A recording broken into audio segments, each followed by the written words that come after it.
Welcome to the Popcorn Junkies! Welcome! Here we are. This is terrible. This is one of the first times ever that every time I go to name this film, I can't remember the fucking name of it. There seems to be a vogue at the moment, I was just saying to my mum, for these films that are sentences, like All My Friends Hate Me and What's the one on telly that I can never get right? Everything I Know About Love. Just give us a title, don't give us a sentence. This is Good Luck to You, Leo Grande, or Leo Grande, I think it is. I want us to get over this bump in the road where It's we a have real to keep bump. naming things by sentences. Yeah. They should have just called this Sex in a Hotel or something. I don't know. There'll probably be a wind change and we'll go back to single-worded movie titles. Yeah, like Shove.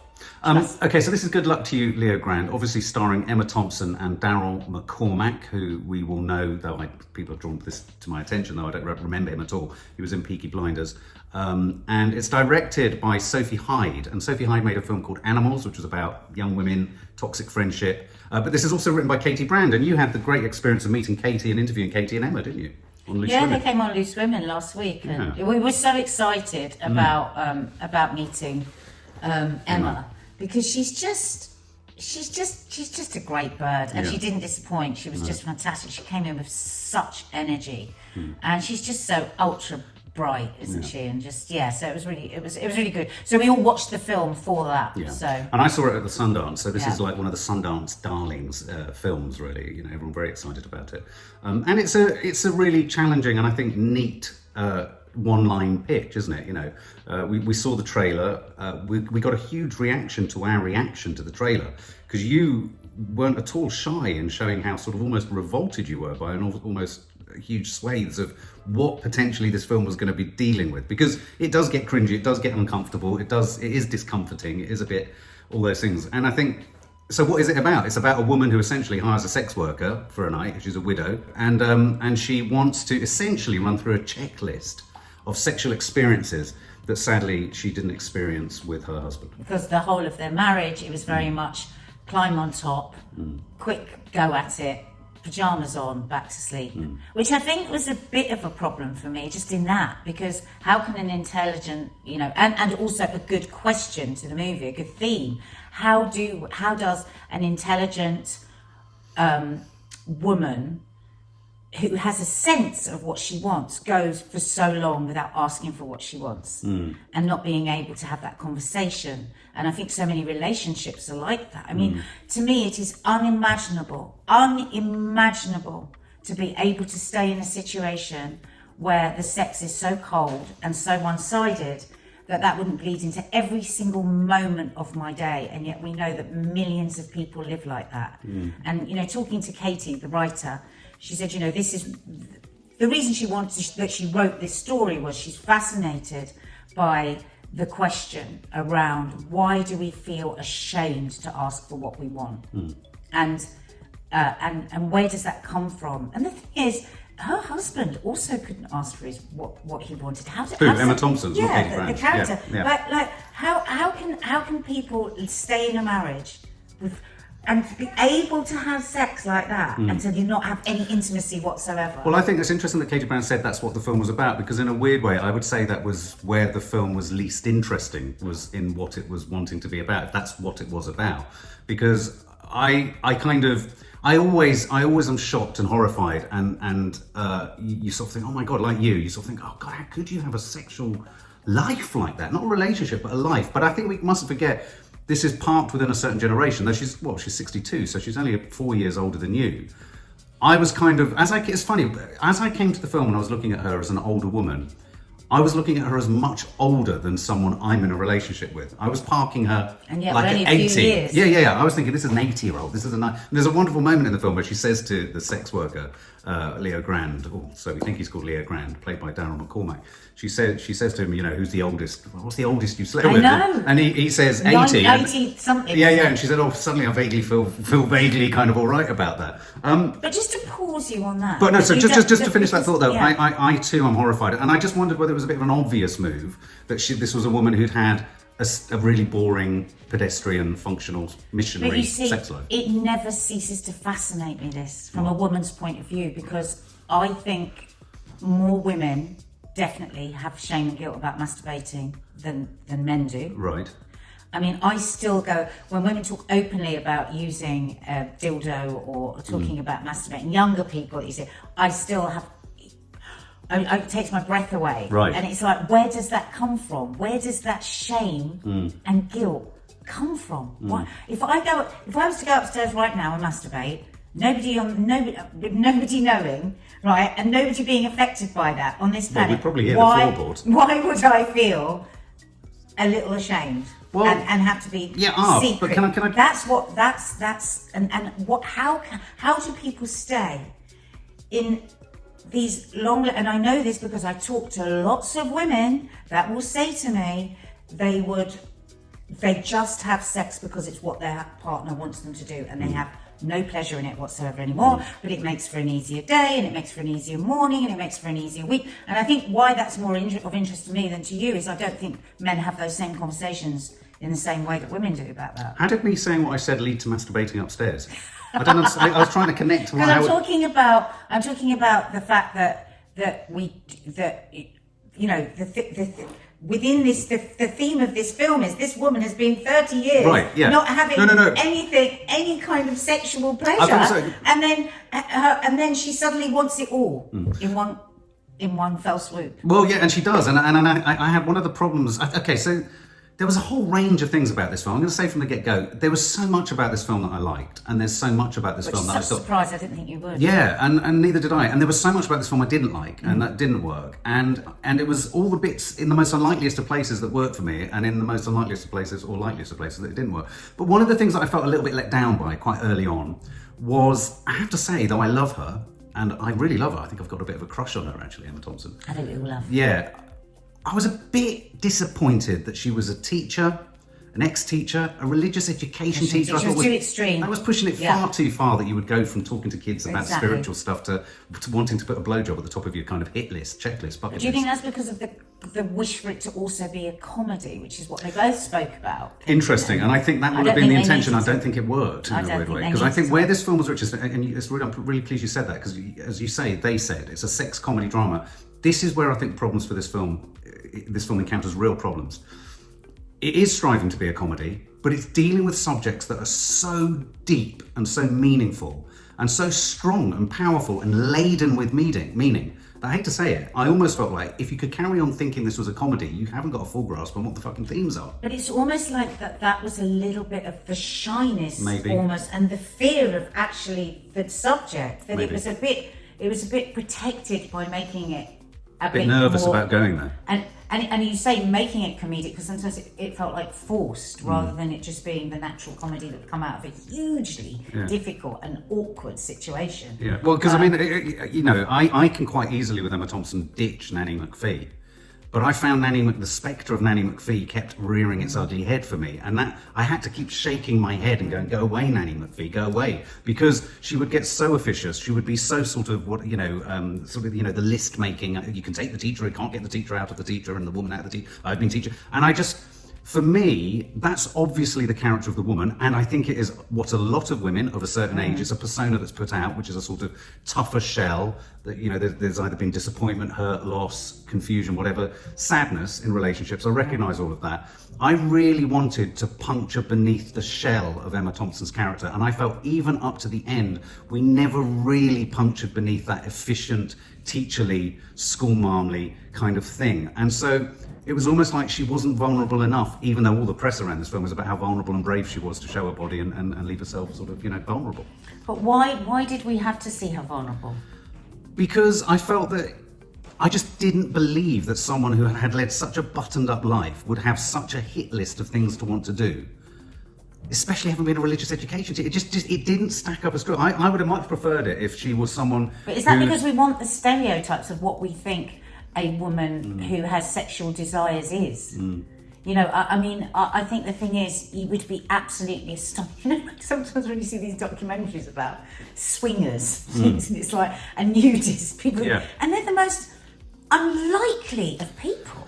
True. The most unlikely of people. Yeah. And if you'd got someone that was maybe a bit freer, a bit hippier, but the marriage had got a bit stale, maybe, I don't know. I do swing to that, but then I question myself, is that because I'm still being quite prejudiced about what I think a woman that has sexual desires, must have in place to have sexual desires. I suppose one of the reviews I read at some point said, no one does flummoxed as well as Emma Thompson. Yeah. And I didn't want to be just given flummoxed. I agree. I mean, don't get me wrong, there are some fantastic lines in there. The one where she says to him at one point, I can't remember, there's an exchange where he said, Nigella Lawson is without a doubt the sexiest woman regardless of age. And as he said it, Did you think of me? Yeah, I did actually. And I was sitting there thinking, don't fucking say that to a woman. I mean, what's a lunatic? And yet you said to me that you learned a lot on how to be a woman. You think not how to be a woman, on how to treat a woman. Yeah. In that you were really taken by this incredible warmth and charm that he delivered to her, and the fact that he was really listening to her and that she felt really heard. And honestly, chaps, it's the goddamn sexiest thing you can do is to listen to us. This is really true. Now, I'm pleased you could take us there, because weirdly, the thing that this film was getting all the press and all the coverage and all the kind of attention for, rightly, is ideas around body image, body confidence, age, the rights of being a certain age, man or woman, of seeking desire and pleasure and all that kind of stuff. I think, yes, it is interesting for all of those things, but ironically for me, that wasn't what really interested me most in this. I have to say, whilst Emma Thompson is clearly the star and it pivots around her, for me, I thought the most fascinating aspect of this was Daryl McCormack, is it McCormack? Yeah, he's an absolutely, I thought, staggering actor. Nuanced, layered. And how petrifying to be that staggering with Emma Thompson. Wow. In that kind of, he's talked a lot about that, hasn't he, about actually how terrifying it was. Whilst it's not his first part, but it's his first major sort of part to play opposite Emma Thompson. And had to be, and in some of the rehearsals, they were naked together in the rehearsals. And they draw on their bodies a bit. Well, Emma said that he got them to draw an outline of their body and then to mark where they felt pleasure, where they'd felt pain, where they felt embarrassment. And Emma says she cross-hatched the whole body and left her female. Oh, how sweet. Yeah, well, so and so this is also a film about sex work. It's about sex workers, and I found myself really intrigued. I mean, he has literally the most astonishing eyes. But I was really, really almost lured into his charm in the way that I would imagine a client of a sex worker could be. If that's what you're paying for, wow, he's bloody good. And he was. Where do we book? No. And I was thinking, and I thought what was really curious about this film for me, and it was really funny because there were two moments where I got, when you can feel yourself getting to an emotional peak and you think, oh God, I'm going to cry. This is really moving me. I'm about to cry. And each time I got there, it was punctured by a quirky one line by her being flummoxed. And what was getting me there was the extent to which his pretend love of her was working and was real enough, and it delivered. And that, I found that heartbreaking. I thought, wow, this really questions what is love and what is making someone feel love. He was looking at her, and I could feel him looking at her in a way, gives me goosebumps. I could feel him looking at her in a way that she would want to be looked at. And then there was a moment where I don't know if you remember that moment, where he just suddenly goes, you're paying for perfection. I'm not telling the truth. And you're like, the puncture, you were allured. But I think also as a woman, that's a very terrifying moment, because you think, when you think of the charmers out there, absolutely, my God. Absolutely. I mean, just the other day I was doing a live, and when we were talking around this subject of being ghosted, and there was various people sharing how they'd had this this unbelievable charm and totally believed it, and then were totally drawn in by it, and then just ghosted. And I think you found that very amusing. I found that very chilling and very scary, because I thought there's so much of that.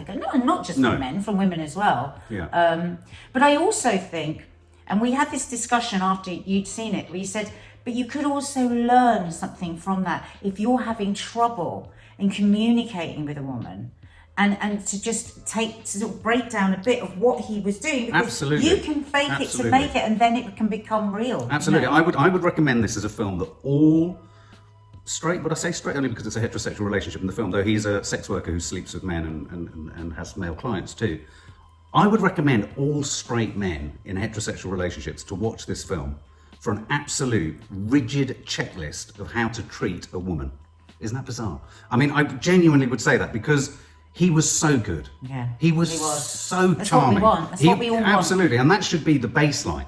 That should be the baseline. He didn't compromise anything. He listened, he looked, he listened, he cared, he heard, he saw. And then, of course, it made it all the more chilling at the point that when she checks the bill to find out his name, which is why his name's in the title, he turns, and I thought his turn between for me this is his film. It really was for you. This was his film for me, because when he turned, when he felt that letdown where she'd professionally gone behind to find something out about him, his vulnerability, his shock, he'd been what's it called when he'd been assaulted. Yeah.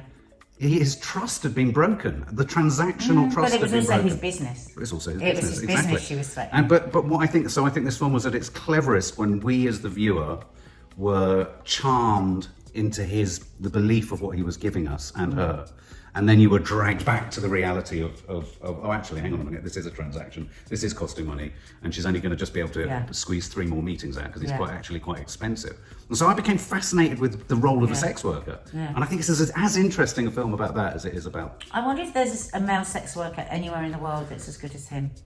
I doubt it. I mean, I have to say it. I mean, I almost wanted to book him at the end. It was so nice. It was just like, wow, this is so agreeable. When I was talking to Katy and Emma, when I was chatting to Katy and Emma when they were on Loose Women, I said to them, and they were actually, they fell upon it. It was you could see it was like one of their favourite moments of the chat when I said that we'd had a conversation out of it, because I think this is something that they really wanted from the film. And you'd said that it made you empathise more with me about being shy and being awkward, and very much so. As we all get older, we become more awkward. As they say, what could possibly be worse for a woman than losing her skin elasticity? There's that moment where there's that lovely moment where he says to her, "Oh, your skin doesn't ping back," and she's like, "I know, what? Yes, I know." It was so horrible, because sometimes I lie in bed going, "Oh, that's not going back," and it's and sometimes I count it down. Oh, it's still moving.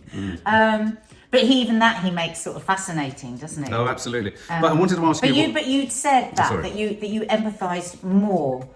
Oh, yeah. And then we had a really good conversation out of that about, well, also for you, I think that we're around the whole body stuff, that awkwardness, that lack of, that fear of intimacy, the fear of really believing that the person that you're with loves you warts and all, and that you can still be desirable no matter what to that person. How many people truly have that? Well, because I think it challenges you in different ways, because of course it's got Emma Thompson, a 62-year-old woman, at the centre of it, so right in the middle of the frame is all those questions around the woman's body, your body, make me think about you. But also because your main character that you're identifying with is her, and your only male character as a male viewer is an incredibly buff, tight, muscular young man. All that served to remind me of was I'm her as him. I'm kind of him, but with her lack of elasticity. And so it's not just. So what I'm trying to say is that even for male viewers who, maybe think, oh, well, Emma Thompson talking about body image and body, is it relevant to me? Her standing at the end in the mirror looking at herself is as relevant to every man as it is to every woman. Is it? Yeah. Well, how did you feel seeing that? Well, I felt a huge sense of loss, which is what made me really identify with what I think you've gone through and what you talk about, women talk about, because there's so much societal pressure on women to be that much more perfect in the first place. So it's different for men now. I suppose I felt a real sense of loss because I related to his body as having had that body or something like it, not years ago. And so you do feel a sense of loss. And I do think it's quite an interesting film about that. And about not seeing it as loss and trying to get to a place of kind of feeling, well, we are just what we are and we just move on. His ability to find her beautiful, I liked that, even though it was it real or was it not real? Yeah, I say liked because you just don't know. It's always about whether somebody is beautiful, isn't it? That's the thing, and not about the acceptance for what a person is. And Emma talks about, as an actress, how, as a person, not as the Emma the actress, to just stand in front of a mirror, just as you are, without going to the side, without pulling something. And I spoke about this actually to her in the commercial break, and the thing I said I so identified with all that sort of stuff that she's spoken about, and we talked about. Oh my God! And she said to me, "Can you imagine if we just hadn't spent as much time as we have in our life thinking about this shit? What we could have done?" I said, "Well, that is exactly I could literally grieve for all that time that I spent." And we talked about that ability. I said, "But I don't think that's exclusive to women anymore. No, I really don't. Could you actually stand in front of a mirror and just stand as yourself without turning to the side? No. But I think it's a really good exercise. I think it's a good challenge that people would set themselves out of this movie. Is can we do that? But I think it was a really good film because it challenged me. And so, as I was watching it, what was really good about it was I kept thinking, why am I having a problem with watching an older woman want sex? Why am I struggling with this woman getting down onto her knees to give a potential blowjob, which interestingly never really happened. I mean, the sex in this film, there wasn't as much as I was expecting. There wasn't as much which nudity. I was relieved about, and that I have to question as well, because that's my own internal ageism and my own internal. Because I had to force myself to watch this film because I didn't want to watch. Because to me, there would be nothing. Like if it was the last man on earth and he was 30 years younger than me, I would not be able to go near him. What about me in 30 years younger? What do you mean? Is that what you mean? No.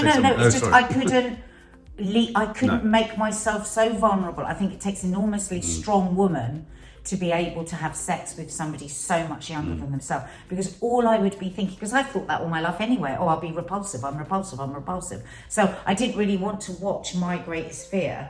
But then of course I did, because I'm always working on this body acceptance thing, and actually the moment where she stands there naked is actually a very powerful moment. It is powerful, and I didn't feel it was too cliched either. Was it? I mean, the orgasm scene was always. I never like to see anyone orgasming. It's the discomfort of an intimate She did it moment. very well, but I just don't want to see it. And I don't want to see did incredibly well. I don't want to see a 20-year-old having an orgasm. That wasn't my internal ageism. No. I just don't like seeing people's orgasms. No, quite. And something I was relieved about with the film, because I sometimes think there's a bit of reverse psychology, and I think this is something you've talked about on Loose Women too, where it's all right for women of a certain age to sort of get titillated by men with their abs out and their chests out, and it's all right to do it that way round. It's allowed that women can all sort of like. I think so. Not so much. Not so much anymore. But it used to be the Colleagues case, and I think I was worried we were going to tip into that with, and I thought it was really as respectful of the portrayal of his body as it was about hers. It didn't linger over how beautiful he was. It wasn't gratuitous in any way. I thought these were two people.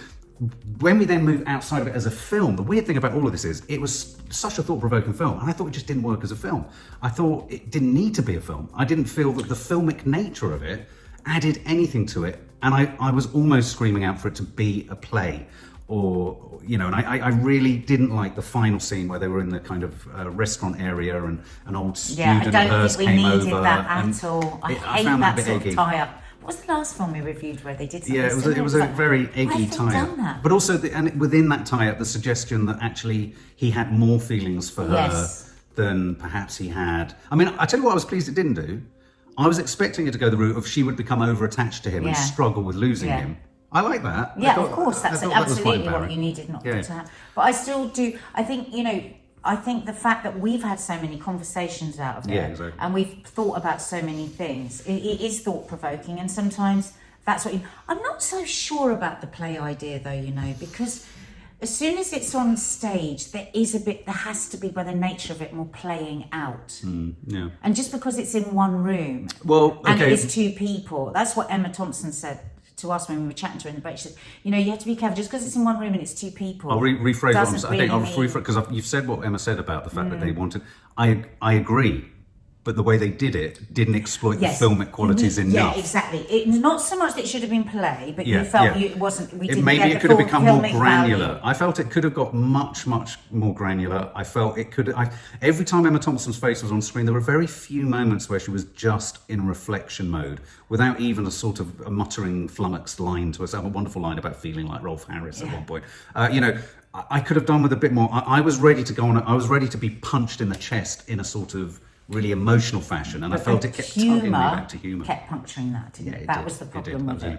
But in my own summer, I would summarise by saying Emma Thompson delivers everything you expect her to deliver. She's as good as you think she's going to be. It's as thought-provoking. A wonderful new star. Yeah, but this guy, and I think the other subjects to go into this, if you're going into this film thinking, I don't want to just think about body, it's not just about that. It really will make you think about sex work and sex workers, and I think it was heartbreaking. Provoke thought and conversation on the things that maybe you don't want to think about and you don't want to talk about.